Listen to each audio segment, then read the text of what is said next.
Hey guys, it's time for another vlog, and I want to tell you guys about my day on Thursday. A couple days ago, I was working from 12 to 5 and had a gentleman come in with two regulars. This guy had never tagged along with him, but I guess it was his first time there. According to the bartender, he says, "Oh, I've never seen that guy." But he came in wearing a MAGA hat, and it was not the standard red. This was a duck hunting variation of it. And I went up to him, and I was a little nervous, and I just said, "Hey, look, I really think it's awesome that you're wearing that hat, and I'd like to buy you a drink." And shook his hand, we introduced each other, and a little later on, the regulars that they were with, it's a couple, the lady of the couple, she came up to me when I was putting some dishes in the bus tub, and she said, "Oh, I just want to thank you for being a Trump supporter." And I was like, "Oh, yeah, no problem, you don't need to thank me for that." And she said she's going to bring me a MAGA hat next time she comes down. So yeah, I'm pretty stoked about that.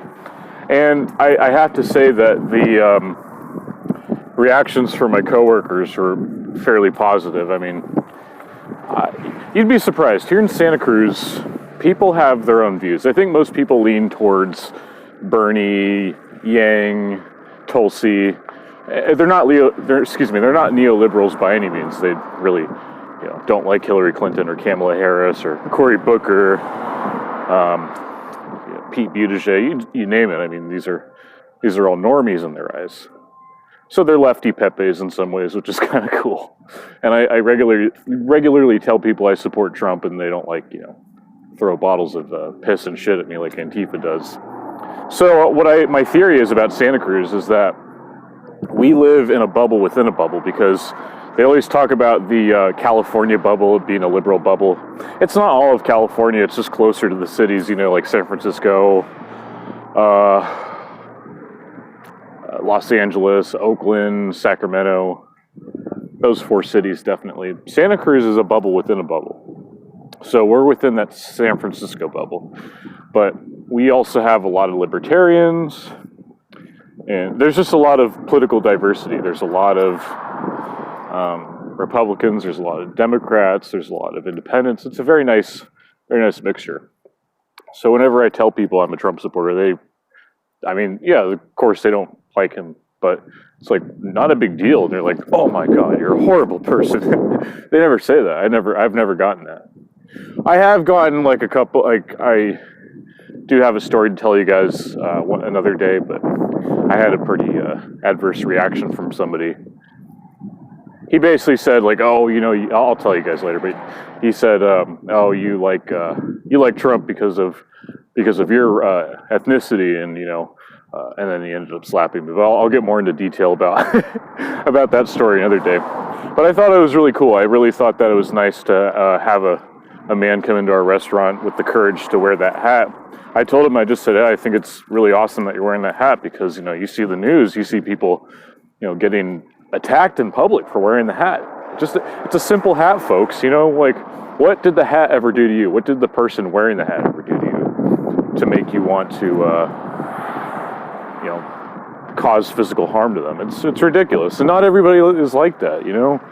Antifa is not something that we have here in Santa Cruz, which is really nice. We do have the Green New Deal people, the volunteers. If I ever see them on the streets, I'll be sure to shoot a video and maybe troll them a little bit. And just in good nature. I don't really want to. I'm not looking to get in a fight or anything, or a political argument, but trolling's always fun, Anyways, so I thought that was really cool, and I also thought that it was good for our business too, because you always hear about these restaurants and these businesses that ban MAGA hats, or they have a person wearing a MAGA hat get shouted down or attacked, like they did at Whataburger. And then IHOP said, "Oh, we won't allow people to wear MAGA hats in our restaurant." By the way, a little side story here.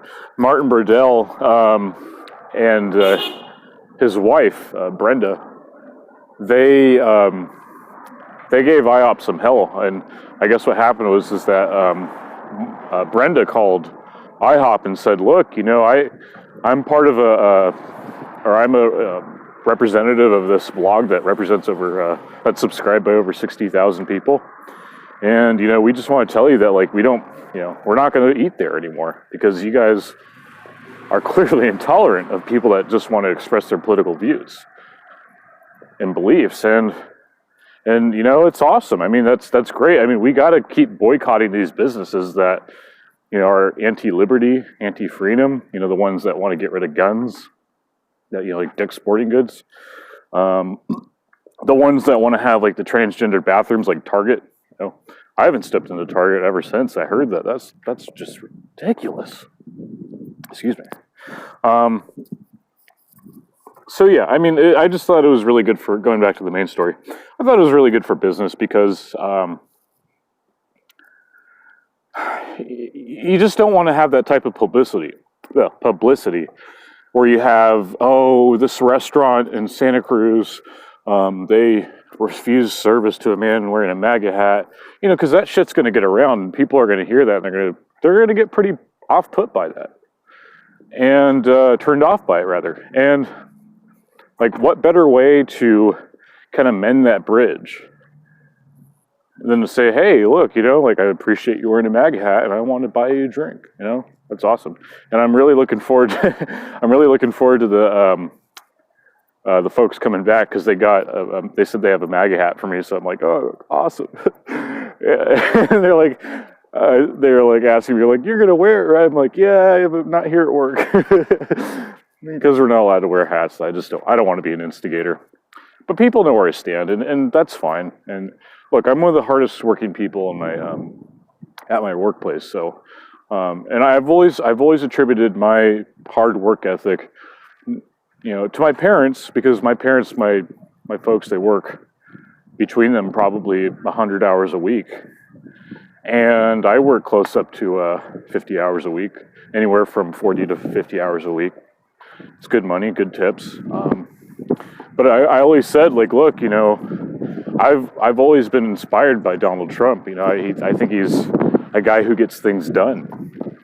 And I think a lot of American men especially, they want to be Donald Trump. They want to be a hardworking man. They want to be, somebody who's got a lot of success. Somebody who's got a hot wife, most importantly. But yeah, I mean, it's he's a great guy. He really is. He's a good man too. I mean, he's really had to put up a lot from the media, from his political opponents, not just from the Democrats, but mind you, like, you have people within the Republican Party that have given him shit, like Mitt Romney and No Name and just all these never Trumpers. Most of them are in the Senate, of course. Rand Paul is like the one exception, the only sane man in Congress, or rather the Senate. So yeah, I think it's awesome. I think it's awesome when people express their political viewpoints, because that means that you don't care what people think, and that's good. We need more of that in this country, because too many people are so concerned about, like, their language and, oh, am I going to offend anybody? It's like, just let that shit go, honestly, because if you do that, you're just going to be honest, and people are going to respect you for that. Whether or not they agree with you, it doesn't matter. People deep down respect honesty. And maybe I'm wrong. Maybe some people don't respect honesty. Maybe people want to live in a fantasy world. And, a lot of people on the left seem to think that way. It's very unfortunate, but I don't believe that's the majority of the left. And I really do believe that big portions of the left are going to come around on Donald Trump.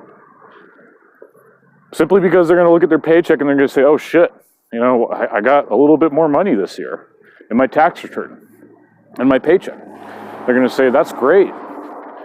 Oh, no more foreign wars? That's awesome. That's going to lower my taxes. I mean, who wouldn't want that? And I've said this before. It's like, in a lot of ways, and this is the reason why I don't use the word liberal when describing people on the left.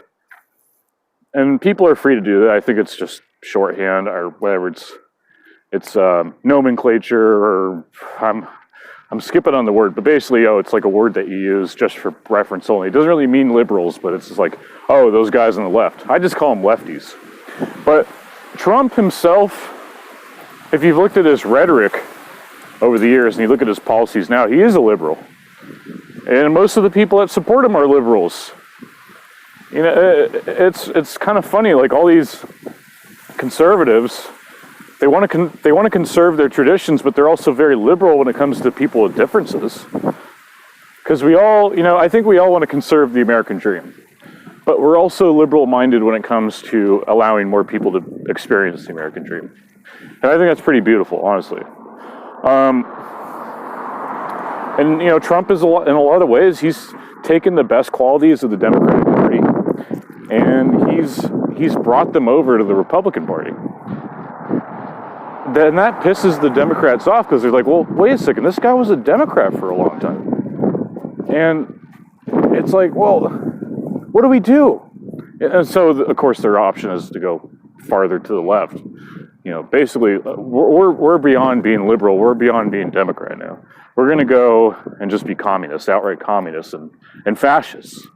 I know they're two opposite ends of the political spectrum, but in a lot of ways, they've tried to embrace both and say, well, since Trump is such a centrist, let's just go ahead and, you know, go further to the left and to the right. Very far left and very far right. Anyways, kind of rambling here. I'm kind of getting off topic of the original conversation, but I just want to share that with you guys. I'm very happy to be alive, and just for what it's worth, the weather is just absolutely gorgeous today. It's in the low 60s. I feel autumn coming on, fall or autumn, whatever you want to call it. And that's nice. I mean, it's been so damn hot here. It was like 92 the other day. A little too hot for me. So really happy to be alive. Really happy to be just, you know, speaking my mind, and you know, some people hate that. Some people don't like that, you know, but you and me both, we just got to keep speaking our minds here, because that's the only way that we are going to just let people know what we believe in, you know, kind of get rid of that barrier of just not knowing what, you know, oh, what's this guy all about? Well, just put it out there, you know. And that's what I do. I just put it out there. And in a lot of ways, that's how our country is going to be great. If we stand up, we exercise our First and Second Amendments. This is the number one thing we need to do in order to preserve the American dream and the American spirit. And I'll leave you with that, guys. All right, guys. So thank you so much for watching. God bless, and I'll see you guys later.